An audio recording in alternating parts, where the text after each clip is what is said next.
पीछे कर लीजिए, पीछे। हाँ, इसमें गर्दन करिए, ये चीज कर लीजिए, बिल्कुल ढीला रखिए।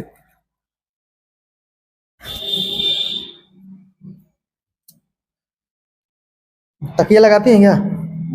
ज्यादा लगाते हैं ना, ये चीज देखिए आपका उभरा हुआ है, ये चीज दर्द होता है ना, ये चीज का उभरा हुआ है, देखिए। और नीचे आइए हल्का सा, बिल्कुल एक लंबी सांस लेना है, छोड़िए।